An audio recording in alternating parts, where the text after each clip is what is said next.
Let me tell you about the weekend that shattered everything I thought I knew about the man I was going to marry.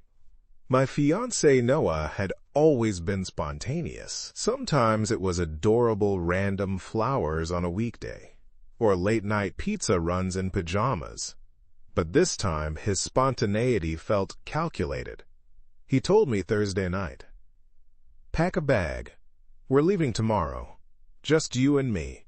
No phones. No work, just us." I blinked. "Where are we going?"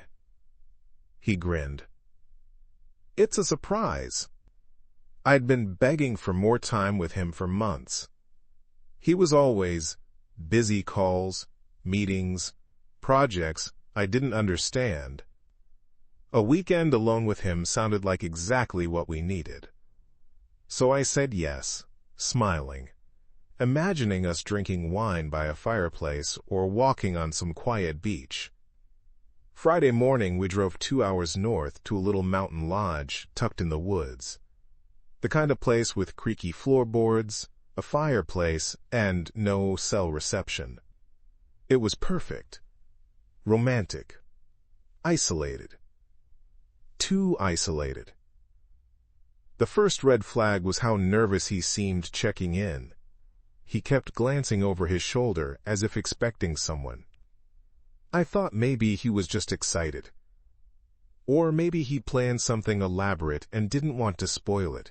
But that night, lying in bed beside the crackling fire, I felt something off. He wasn't touching me. He wasn't even looking at me. Just scrolling through old photos on his camera, the one he always kept in his truck but never showed me. "What you looking at?" I asked. He jumped slightly and closed the screen. "Nothing. Just old vacation pics."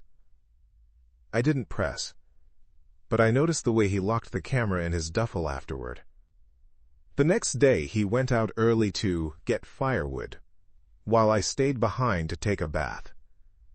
That's when I found the note. I wasn't even snooping.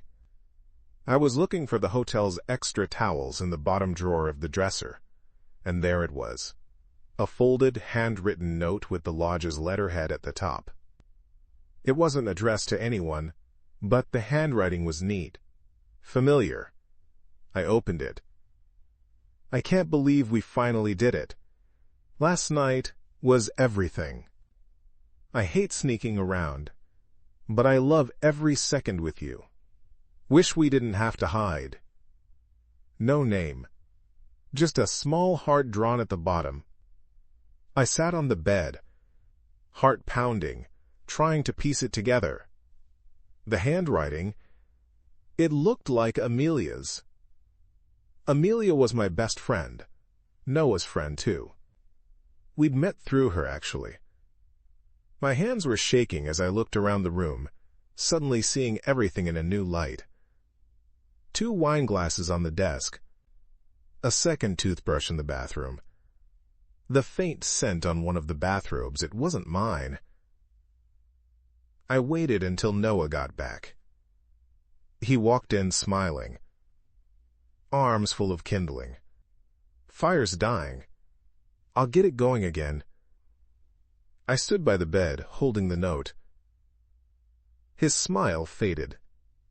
"Where did you get that?" I didn't answer. I just stared at him. "She left it," he said, voice flat. "Last time."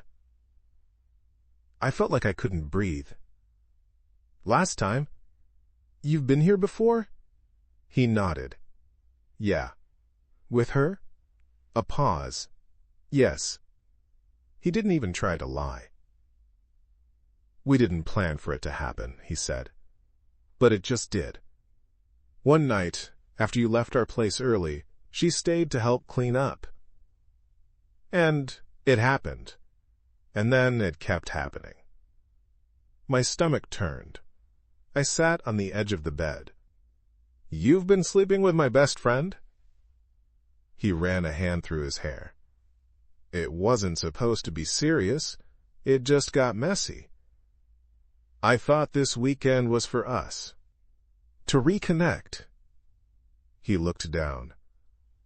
She broke it off, said it was wrong. I thought coming back here would help me forget. Forget? I said. You brought me to the same bed where you... I couldn't even finish the sentence.